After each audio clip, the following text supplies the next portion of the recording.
Whoa, whoa. This is your man, Nico B. And this is the Black Effect. Hit that subscribe button, man. It's free. Show love, you get love back.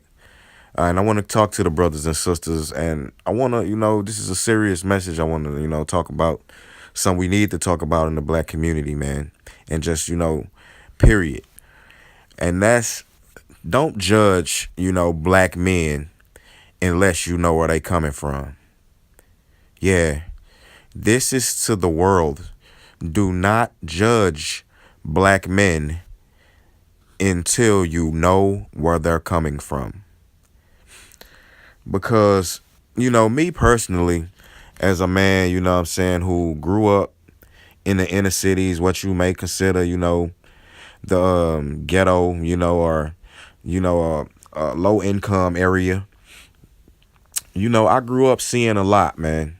I grew up, I was a child, not to put my business out there, but my parents weren't married, when they was, weren't together. My mother had I have a brother and we have different fathers, and he was in jail, for foolishness.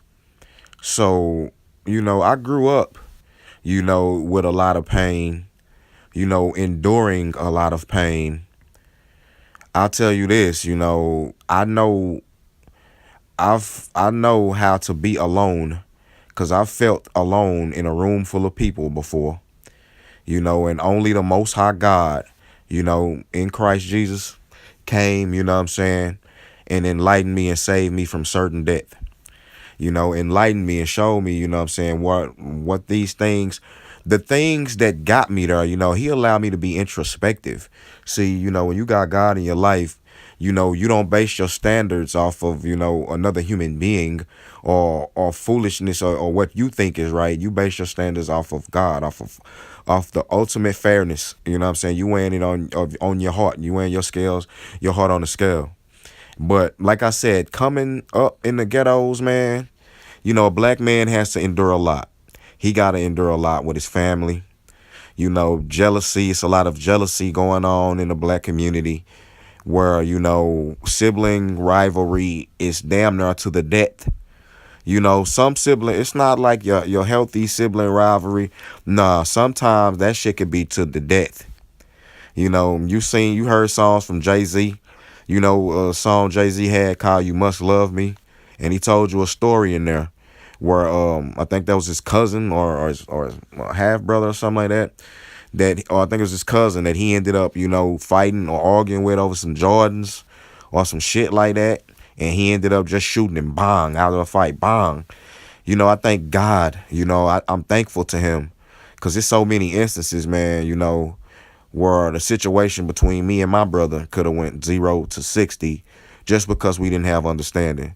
Me and my brother were very close, Thankful for that also, because we were, close in age and because we had to endure these similar things, we developed a bond, and we didn't allow that to break, to this day, and I'm appreciative of that.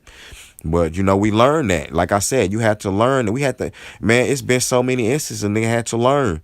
You have to, it's different from somebody growing up, in an environment, like some white bread environment or not. And I don't say white bread, just to mean white people, but I mean, a wholesome environment where everything is good, where your family, they know exactly where they direction they going. They have generational wealth.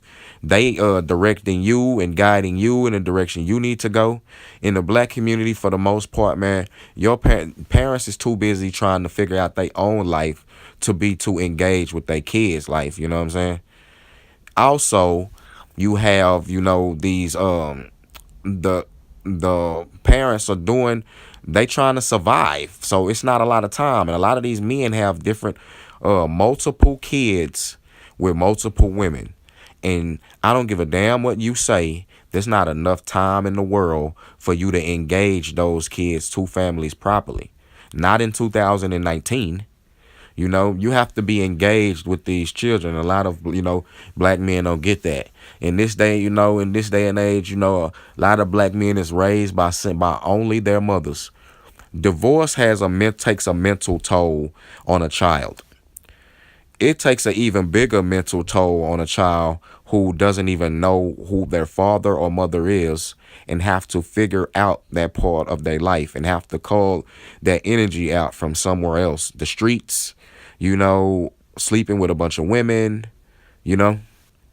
That's why I say, man, this country owes the black man for our, not, just for the physical terrorism they've done, but for the mental terrorism that they've done to him, the propaganda that they've perpetuated against him, for the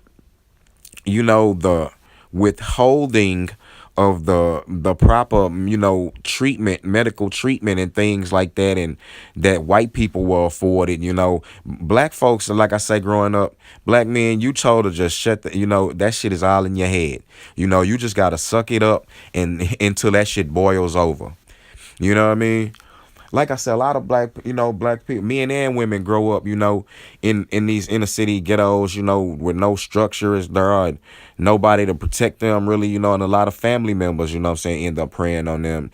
They got to deal, they got to fight in their family, and then, like I say, when they get out in the streets, a lot of these black men don't have male energy, so they gravitate to this gang life, this street life. Why you think so many black males is in trying to get in gangs and things like? Why do you think gangs are even still a thing to this day? This is why.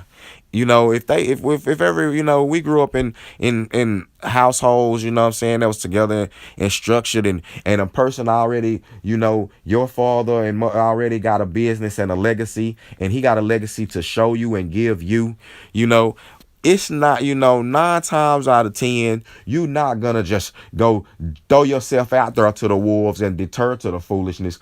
Sometimes you have some suburb kids, black kids, that's close to the ghetto to do that, but that's because they close to the damn ghetto and they are fucking earshot away from being there they damn self. But that's the thing. Like I said, that's a black thing to deal with. But like I say, for you people, man, don't judge. I can go on and on. This video would be too long if I was to go down all of the detriments and pitfalls, that a black man has to deal with, man. I would go on and on. Like, so basically, in summary, what I'm saying is, do not, for you guys on, who be on the black manosphere and do black videos about black men, talking about Pookies and Ray Rays, trying to demonize them. Y'all guys obviously, have, issues within y'all own self. Y'all, probably was getting, just weren't liked in your neighborhood or bullied in your neighborhood, and you were scared of these guys, and now you want to, try to jump on some soapbox and demonize them. No one can jump on any soapbox. Everyone has to deal with things. No one's perfect. But like I say, I always say, in the ghetto, it's some dudes, it's some real men out there in these ghettos. It's some young men, who are intelligent, know how to speak fast, think fast. They very street smart, and if you put them in any other environment, they'll not only thrive, they'll excel. So we need, that's what I'm looking for. That's why I find, because I only deal with the heart. That's what the Most High looks at. If the heart is good, I can deal with the rest. But like I said, in the ghetto, it used to be back, in a couple of decades prior, that the ghetto bred camaraderie.